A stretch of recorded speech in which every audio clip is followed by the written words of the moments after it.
My name is Eiko Kosasa, and I'm a lecturer at Leeward Community College, as Cindy mentioned. Thank you, Cindy, Bernadette, and Mari for inviting me. I wanted to actually answer the question of Hawaii's place in American Studies, because I teach American Studies at Leeward, and that question, because it was on the flyer, it was somehow in contrast to statehood. But that type of question to me begs the question, what is American Studies? And that leads to, what is America? The fact that it was asked that maybe Hawaii can influence American discourse already shows the problem. There's a problem with American Studies discourse. Because to say, I mean, we should, like Keala was mentioning, you know, we should understand America is already about an empire. It is already about imperialism, taking people's land. Resolving it in Hawaii will not resolve it for Native Americans on the continent, because it's still Indian country. It still has all those mechanisms involved of taking. One of the things I do is I obviously study settler colonialism, but for me settler colonialism is the other side of American imperialism. American imperialism are the policies that America does overseas, but its imperial policies within its borders is settler colonialism, and we have to see it as two sides of the same coin. So just bringing the troops back from Afghanistan and Iraq will not resolve the problems of Native Americans and imperialism where we live on these islands. And I think what's important to always understand, and I'm always telling my students, is we just have to always look at the larger situation, the hegemony of America, and how all these things are tied to it, you know. Once you can see that, it's easy to see. Hawaiians will never get a fair ruling in courts, in the legislature with a Akaka bill. This year they're doing 5. They just introduced one on Tuesday, right? And they're going back to the 2007 one, which absolves America and the state of Hawaii from any kind of wrong, any kind of past wrong or future wrong, right? So it's like, what's the point?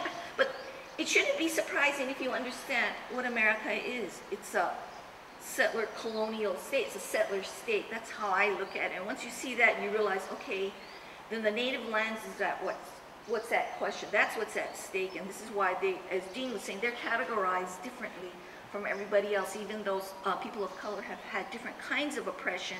The land is, you know, who owns the land is primary. I had certain things jotted down. I don't know where to go from here, sorry. One of the things I tell my students is the category of settler versus native. Settler, I like to use that because it signifies the presence of imperialism. When Hawaiians have their nation back, independent nation, they're going to decide who we are. They're going to categorize. It's a historical category. It's not who we are, you know, and people shouldn't talk about it like an identity, right? It's a political category. Once the political situation changes, it won't be settlers anymore. One of the things, though, I use is I look at, well, I studied Lenin and the proletarian internationalism, and what they did when they were trying to do the Russian Revolution is that they had, for the proletariats, they had their role of those who were in the imperialist countries like within Russia versus those proletariats who were in the colonies. And I kind of use that to look at our situation here, meaning Hawaiians, their job is to decide what kind of nation they want, what they're going to do, and our jobs as settlers is to attack the United States, is to bring it, to call it on to attack this idea of democracy, equal opportunity, because it's a fraud. And that's how, it's just so ironic that we have to point out statehood is a fraud. It should be understood. And in that way, because it's not understood, we have to look at American studies and say, what are we doing to help support and support this type of hegemony that's ongoing? What are we doing to, you know, indoctrinate our students in that way, where it doesn't become problematic? That's the first thing I tell my students in American Studies is, because I got this from Haunani K. Trask, is American Studies in Hawaii is like French studies in Tahiti. It's a colonial relationship. It's one of predation. That's all I have for myself. Oh, I know. I had a list. At one time we had this, we decided, okay, we're all settlers, we're all excited. Yay, okay, let's have an organization. And so we did, and then we found out we had all these problems because just saying you're a settler isn't enough, because you have to understand the structure of it all, and you have to understand it's not an identity. But we had different lists of what can people do, and we came up with several things, like, because everybody's asking, well, what can I do to help Hawaiians? But since our job is to do something to the United States, like land, we could pressure the United States, the state of Hawaii, to return the ceded lands or the seized lands. That's that's something we can do on our own. We can like join some of these other groups to help get the military out of Hawaii. We can pressure the state of Hawaii not to export Hawaiian prisoners out to the continent. You know, people are saying they're the #1 export. We can pressure settler-owned banks to give low interest mortgages and loans to Native Hawaiians, right?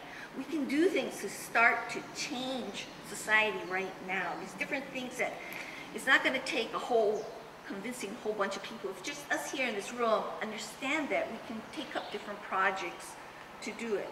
We can confront the military, the state, about the sacred sites for Hawaiians, because they're always being abused, as Momi Kamahele talked about the other day. But anyway, I'll stop now because that was great. Oh, we're supposed to have sort of like... See if they can wake the world up. And April has silent. To all my people, tell me what you want. Yeah! Hawaiians, tell me what you need. Yeah! I ain't a thing with the Kanaka got. Yeah! Just to satisfy the government's greed. Ole! Hawaiians, tell me what you want. Yeah! Kanaka tell me what you need. Yeah! You must never forget what our kupuna taught. Yeah! Even if I have to bleed. The educator, Mana'o deeper than a crater. You should have known by now that I'll be back sooner or later with even greater. Mana, you know they didn't wanna ever hold on while they see us rising like an elevator. But it's time for the indigenous. Alright! I see the fire burning in the Children's children's eyes. eyes. Another freeway, another hey, Hey, y'all die! It's time to make the government choke on their lies. The term Hawaiian homes is a joke to me, cause every piece of land is Hawaiian home to me. But in order to be a residential plug must be 50%. Whoever thought of that low is an idiot to me. So we're living on the beach and we call it squad, because we're living off our own land, fishing off our own water. A fight will never be over. Just try and run the show with your damn bulldozer.